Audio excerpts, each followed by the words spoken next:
Hay hombres que nacen para estar bajo el reflector y otros para que el reflector nunca se apague, para que la maquinaria de la belleza no se detenga. Win derecho y lector, amante y devoto de Pippo Rossi y de Shakespeare por igual. Un hombre público que siempre esquivó cámaras y flashes. Un hombre de una cultura de trabajo intransigente, que entendía perfectamente que el teatro no era un lujo, sino una herramienta de reflexión y cambio para el pueblo. Hoy, en Tengo un amigo judío, la vida de un emblema, un referente y una figura central de la cultura argentina, Quibe Steiff.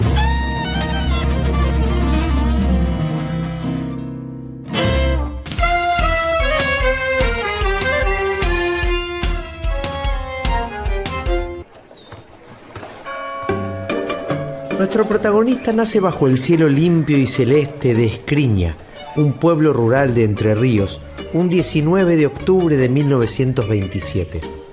Su padre, ucraniano, y su madre, hija de inmigrantes, lo bautizan Asequiva. Quibe crece rodeado de rutinas campestres. Todo es cosecha, caballos y pasto al aire libre. Lleva una vida tranquila y solitaria. Por esos días su mejor amigo es un caballo.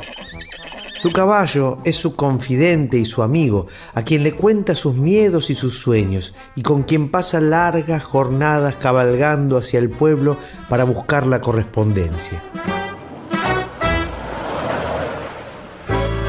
Pero su vida dará un vuelco repentino, ya que en pocos días pasa de la alfalfa, los caballos y la cosecha al centro bucólico de Buenos Aires, cuando su familia decide emigrar al barrio porteño de Villa Crespo.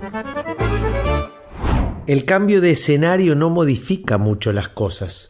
Sí hay más ruido, más gente, pero la vida laboriosa y sacrificada de Quibe continúa. Tanto en un lugar como el otro, Quibe sigue poniendo el lomo. Con apenas 10 años vende pastillas en la estación Constitución y en los corsos de Avenida de Mayo para hacerse unos mangos. Su sacrificio tiene un destino claro: bancarse los estudios y comprarse libros. De muy chiquito, Quibe ya se da cuenta de que en la vida nada se obtiene sin trabajo ni sacrificio. Este mantra lo acompañará durante toda su vida. Mientras trabaja y estudia, Quibe tiene otro sueño alejado de los pupitres y los libros. Quiere ser jugador de fútbol.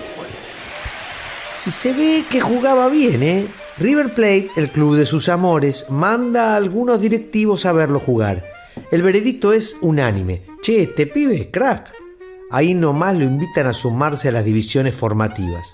Mientras estudia y lee a Bertolt Brecht, juega en la quinta de River. Su futuro parece promisorio hasta que una lesión en la rodilla interrumpe repentinamente sus sueños de desbordes y gambetas. Pero lo que perdió el fútbol, lo ganó la cultura. Se recibe de perito mercantil y se pone a estudiar ciencias económicas. Los números se le dan bien, es muy bueno y su carrera es prominente, pero a falta de un año para recibirse decide dar un giro inesperado en su vida. Abandona la carrera. Pero ojo, su trayecto no fue en vano. Se lleva una base sólida repleta de conocimiento que en el futuro lo convertirá en un espécimen único en su rubro. Paciencia, ya les voy a contar. Por su talento con los números termina trabajando con Cecilio Madanes, director y escenógrafo de renombre, en el mítico Teatro Caminito de la Boca. Y ahí, sin saberlo, Quibe va a conocer al amor de su vida, el teatro. Empieza como encargado administrativo. Es el tipo que lleva los números para que el presupuesto no se desordene. Pero su pasión lo lleva a abandonar paulatinamente la función contable para pasar a la esfera periodística. Para 1964 funda la revista Teatro 20. Su pluma es sagaz y mordaz. Se vuelve un crítico implacable, solvente y profundo, dando cuenta de un gran conocimiento. Sus críticas levantan temores y quejas. Su periplo periodístico lo lleva a trabajar en el diario La Opinión y en revistas como Confirmado y Análisis, donde se convierte en jefe de redacción. Además, incursiona como cronista en radio y televisión. Ejerce como docente, ensayista y productor de teatro independiente. La década del 60 es sumamente prolífica para Quibe. Dentro de sus críticas hay una manifiesta oposición a la dirección del Teatro San Martín. La disidencia se basa en que la propuesta del teatro hasta entonces perseguía una idea simplista, que un teatro público debía conformar a toda la sociedad. 1971. Suena el teléfono y Quibe atiende de manera displicente. Del otro lado de la línea una voz lo sorprende. Es el intendente de facto, Saturnino Montero Ruiz, ofreciéndole la dirección del Teatro San Martín. Quibe no duda, acepta, pero algo lo preocupa.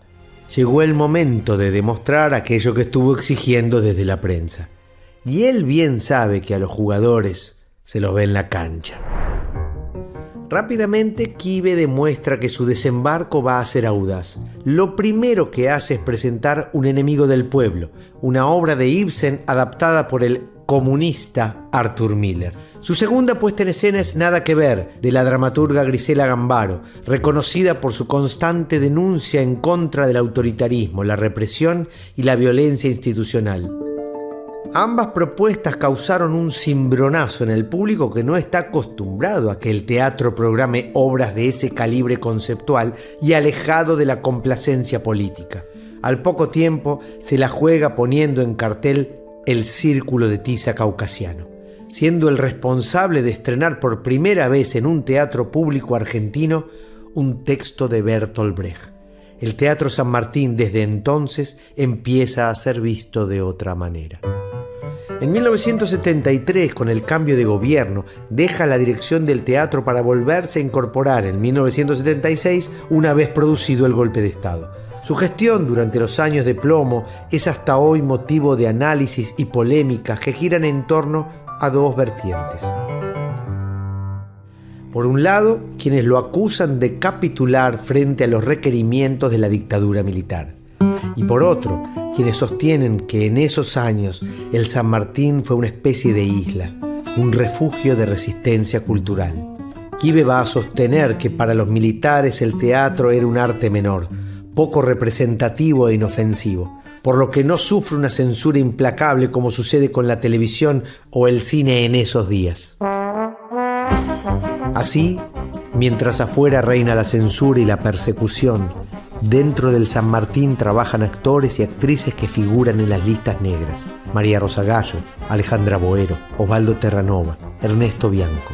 Quibe los protege y se da el lujo de continuar con presentaciones de obras de autores censurables para la época. Shaw, Odets, García Lorca, Gombrowicz, Beckett, entre muchos otros.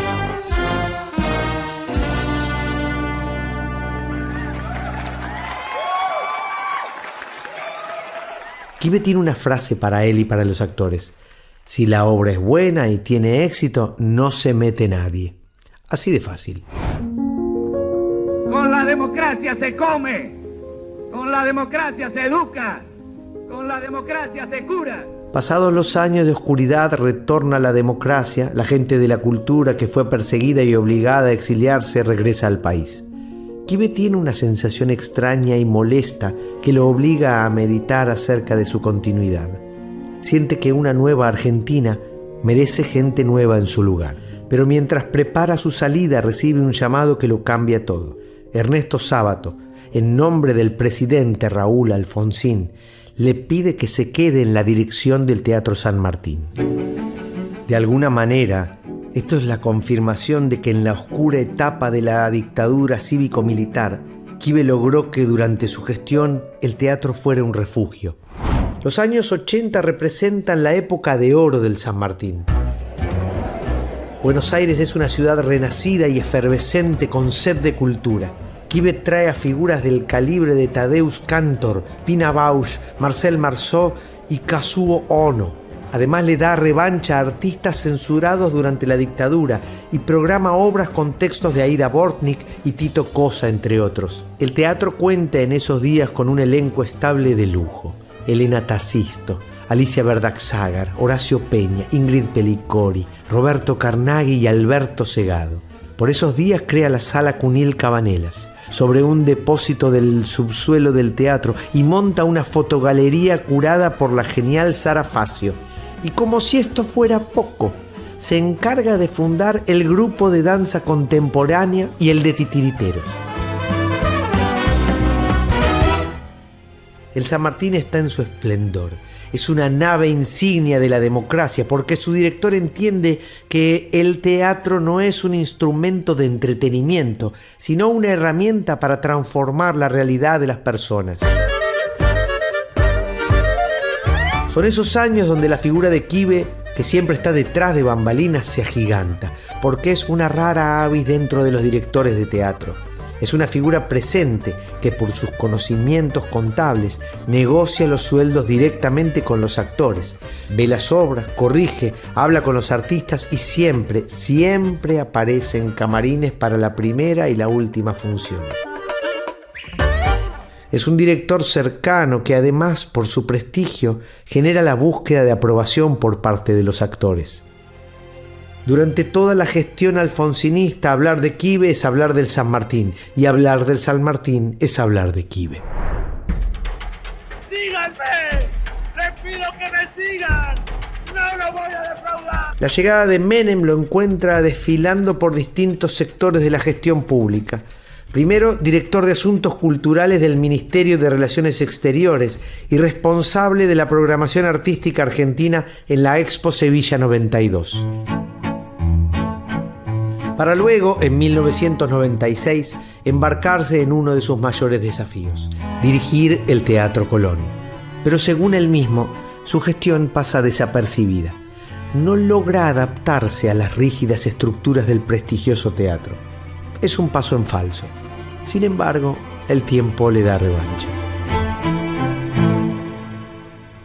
A fines de la década del 90, durante la presidencia de Fernando de la Rúa, Quibe vuelve a su casa, vuelve al Teatro San Martín, pero con una novedad. Su dirección se expande, porque para ese entonces el San Martín se convierte en un complejo teatral integrado por los teatros de la Ribera, Alvear y Sarmiento. Así comienza su proceso más largo como director, proceso que se va a extender hasta el año 2010. Toda una vida. Fue demasiado rápido y ese es el tiempo que se nos escurre entre las dos. Siempre pensé en el teatro como un transformador, como un revolucionario, a veces exageradamente, pensando que cuando hay alguien que se sube al escenario y dice 4 palabras, y esas 4 palabras deben ser transformadoras, deben resultar desafiantes para cada uno de nosotros, para los espectadores, y que nos lleven a repensar la vida que vivimos y cómo podemos hacer para mejorarla, para cambiarla. Al finalizar la primera década de los 2000, Quibe se despide del San Martín, su teatro. Lo hace en paz, sin estridencias, como le gusta a él. Se va con absoluta conciencia de un trabajo bien realizado. Sentí que ya son muchos años. Estoy en los casi 30 años de gestión en el Teatro San Martín. Y sentí en determinado momento que se cerró un ciclo, que la circunferencia terminó por cerrarse, y yo atendí a eso y estoy sereno respecto de la decisión. Es decir, no me siento abandónico ni nada por el estilo. Quibe ocupa sus años de retiro en descansar, leer novelas y viajar. Más que merecido. Quibe muere en el 2018, luego de cumplir 90 años. En su vasta carrera fue reconocido con un montón de premios.